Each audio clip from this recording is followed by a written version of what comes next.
আইন প্রণয়নের জন্য এখানে 3টি বিল আমাদের সামনে উপস্থাপিত হয়েছে। আজকে এই সংসদ এমন একটি সময় অনুষ্ঠিত হতে যাচ্ছে যেই সময় সঙ্গত কারণেই দেশে নানাবিধ সমস্যা বিরাজমান। অত্যন্ত দুঃখের সাথে বলতে বাধ্য হচ্ছি, এই সংকট এবং সমস্যা তীব্র আকার ধারণ করায় মানুষের যখন দুর্ভোগ আমরা লক্ষ্য করছিলাম, তখন তৎকালীন মহামান্য রাষ্ট্রপতির সাথে আমি সরাসরি কথা বলেছিলাম এবং স্পিকারের দায়িত্বে আপনি ছিলেন, আপনার সাথেও আমি কথা বলেছিলাম। মহামান্য রাষ্ট্রপতির সাথে কথা বলে ওনার বরাবরে একটা অনুরোধ জ্ঞাপন করে একটা চিঠিও দিয়েছিলাম। সেই চিঠির কপি আপনাকেও দেওয়া হয়েছে, মাননীয় প্রধানমন্ত্রীকেও দেওয়া হয়েছে। বলেছিলাম যে এই সংসদটা আমাদের জাতীয় সকল কর্মকাণ্ডের মূল হওয়ার যে দাবি রাখে, এই ধরনের একটা স্পর্শকাতর সময়ে সংসদের একটা বিশেষ অধিবেশন আহ্বান করার জন্য। আমি জানি বিধি অনুযায়ী এই অনুরোধ জানানোর কথা মাননীয় প্রধানমন্ত্রীর, তারপরেও আমরা দায়মুক্ত নই, দায়বোধের জায়গা থেকেই এই চিঠিটা ইস্যু করেছিলাম।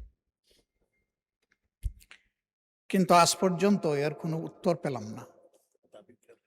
এটার কি হলো? দাবি ছিল সমাজে বিদ্যমান যে সংকট সমস্যা, বিশেষ করে বিদ্যুৎ খাতে যে অব্যবস্থাপনা, একদিকে মানুষ বিদ্যুৎ পাচ্ছে না, লোডশেডিংয়ের জ্বালা, অন্যদিকে বুথড়ে বিল, এর কোনো সদুত্তর নাই।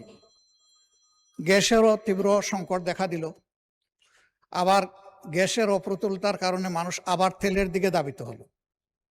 এই সব নিয়ে একটা জটিল পরিস্থিতি, আর এই সমস্ত পরিস্থিতির কারণেই দ্রব্যমূল্য হু হু করে বেড়ে যাচ্ছে এবং বেড়ে গেল। দুর্ভোগের এই বিষয়গুলো নিয়ে আইন শৃঙ্খলা পরিস্থিতির অবনতি, আজকে স্বরাষ্ট্রমন্ত্রী মহোদয় তিনি একটা বিবৃতি দিয়েছেন, তিনি কিছু ডাটা তুলে ধরেছেন। আবার আমাদের বিরোধী দলের পক্ষ থেকে ওই ব্যাপারে উদ্বেগ প্রকাশ করে কিছু কথা বলা হয়েছে, তারাও কিছু তথ্যভিত্তিক বক্তব্য রেখেছেন। জ্বালানি সংকটের কারণে এবং বিদ্যুৎ সরবরাহ নিরবচ্ছিন্ন না থাকার কারণে শত শত কলকারখানা বন্ধ হয়ে গেছে। কেউ 700 বলছে, কেউ 900 বলছে, কেউ 95টা বলতেছে, হোয়াট এভার মেবি।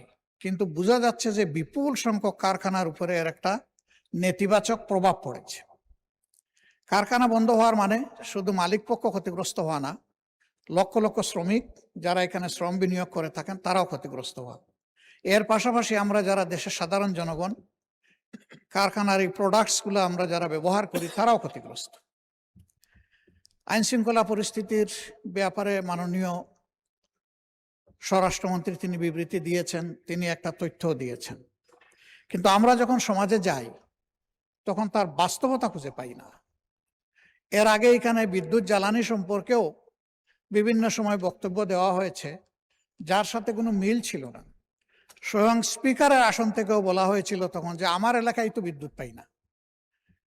এটার সাথে আসলে আমরা কোনো মিল খুঁজে পাচ্ছিলাম না। সেই কঠিন সময়ে যখন জ্বালানি নিয়ে ভয়াবহ সমস্যা দেখা দেয় তেল নিয়ে, তখন এই সংসদে একটুখানি আলোচনার ফলে একটা সমাধান বের হয়ে এসেছিল এবং সমাজ আতঙ্ক থেকে রক্ষা পেয়েছিল। আমরা এরকমই একটা সদিচ্ছা নিয়ে এই সংসদ অধিবেশনটা আহ্বান করার অনুরোধ জানিয়েছিলাম এবং আলোচনাকালে এটাও বলেছিলাম যে এটার জন্য কয়েকদিনের প্রয়োজন নাই, কয়েকটা ঘন্টার জন্য ডাকলেই হবে। কিন্তু দেখা হলো না। আজকে আমাদের সামনে এখন 3টা বিল এসেছে, সেগুলো আজকে অবশ্য আলোচনা হবে না, উত্থাপনের জন্য এসেছে, কিন্তু এর মধ্য দিয়ে তার প্রক্রিয়াটা শুরু হবে। মাননীয় স্পিকার, আমাদের এই সংসদটা আমরা সবাই বলে আসছি যে এটা গতানুগতিক কোনো সংসদ না, এটা ভিন্ন ধর্মী একটা সংসদ এবং 24-এর রক্তের উপর দাঁড়িয়ে থাকা একটা সংসদ। আশা ছিল যে সংসদের সূচনা থেকেই আমরা একটা ফ্রেশ স্টার্ট করতে পারবো দেশের জন্য, জাতির জন্য। নতুন একটা সূচনা হবে, পরিবর্তনের একটা সূচনা হবে। সেই লক্ষ্যেই আমাদের সংসদ নির্বাচন এবং গণভোট অনুষ্ঠিত হয়েছিল।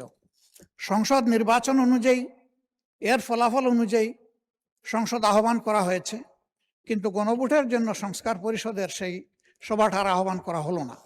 এটা যখন উপেক্ষিত হলো, আমরা নোটিশ দিলাম, আলোচনা হলো 3 ঘন্টা, তারপরে বিষয়টা টকড আউট হয়ে গেল।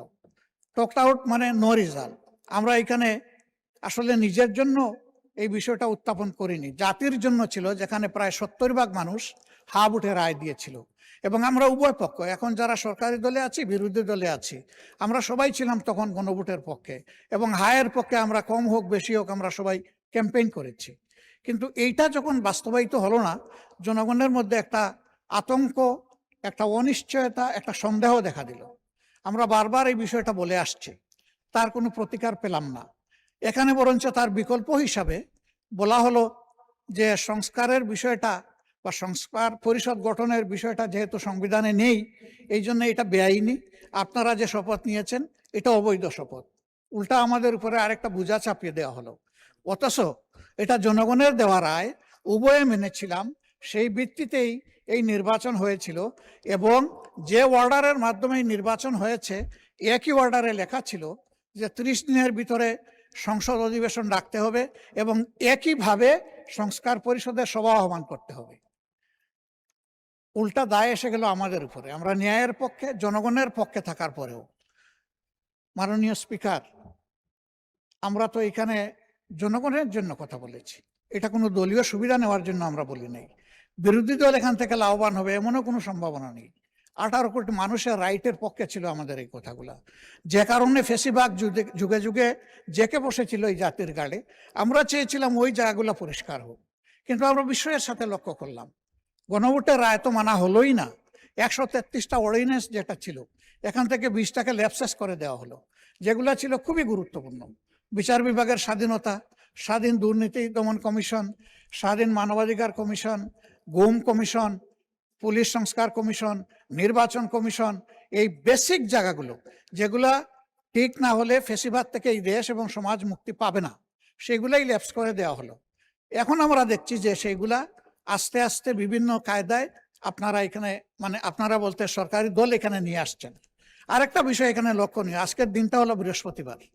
আমাদের কনসেনসাস অনুযায়ী এই দিনটা হচ্ছে বেসরকারি দিবস। বেসরকারি দিবসে সরকারি বিল আসে কিনা এটা আমি জানি না, আমাকে জানালে আমি খুশি হব। আজকের দিনটা হলো বেসরকারি সদস্যদের জন্য। হ্যাঁ, বেসরকারি সদস্য বিরোধী দলেরও হতে পারেন, সরকারি দলের হতে পারেন, মন্ত্রীদের বাইরে যারা আছেন তারা সকলেই আমরা বেসরকারি সদস্য।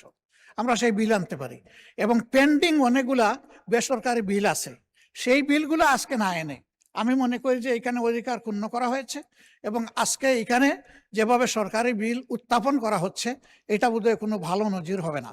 হ্যাঁ, স্পিকারের জুরিসডিকশনের জায়গা থেকে যদি কিছু করার থাকে সেটা আমরা জেনে নেব, কিন্তু আমরা এটাই জানতাম যে বেসরকারি দিবসটা বেসরকারি সদস্যদের জন্য।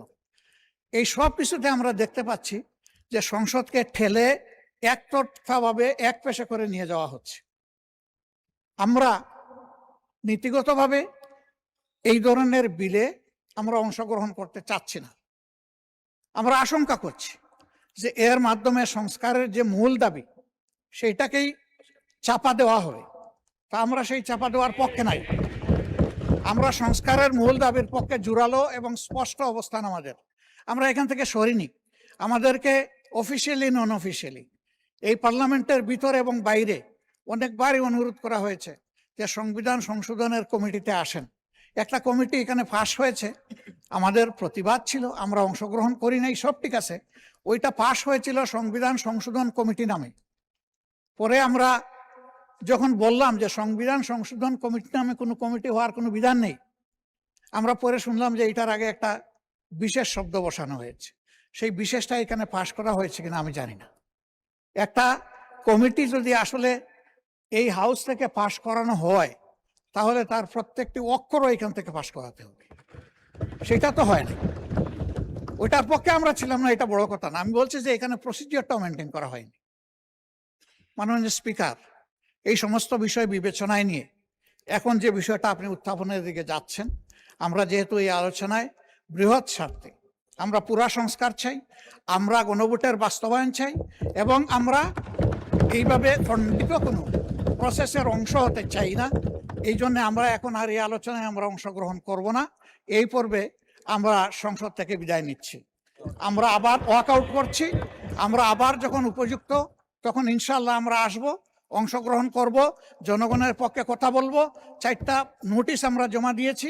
আমরা আশা করব সেই নোটিশগুলা জনস্বার্থে, জনদুর্ভোগ নিরসনের স্বার্থে সেই নোটিশগুলা আলোর মুখ দেখবে। এই সংসদে আলোচনার সুযোগ আমরা পাবো। মাননীয় স্পিকার, আমাকে সময় দেওয়ার জন্য আপনাকে ধন্যবাদ। আমরা এখন ওয়াকআউট করছি। আসসালামু আলাইকুম। মাননীয় বিরোধী দলের নেতা, ওয়াকআউট করার স্বাধীনতা আপনার আছে, বাট সংসদের ভিতরে সবকিছু আলোচনা করা দরকার, না হলে জাতি কি পাবে? আমি অনুরোধ করব আপনারা বসেন, আলোচনায় অংশগ্রহণ করেন, পক্ষ বিপক্ষ বিতর্ক থাকবে, বিতর্কের মধ্যে দিয়েই তো জাতি পরিচালিত হবে আপনাদের নেতৃত্বে।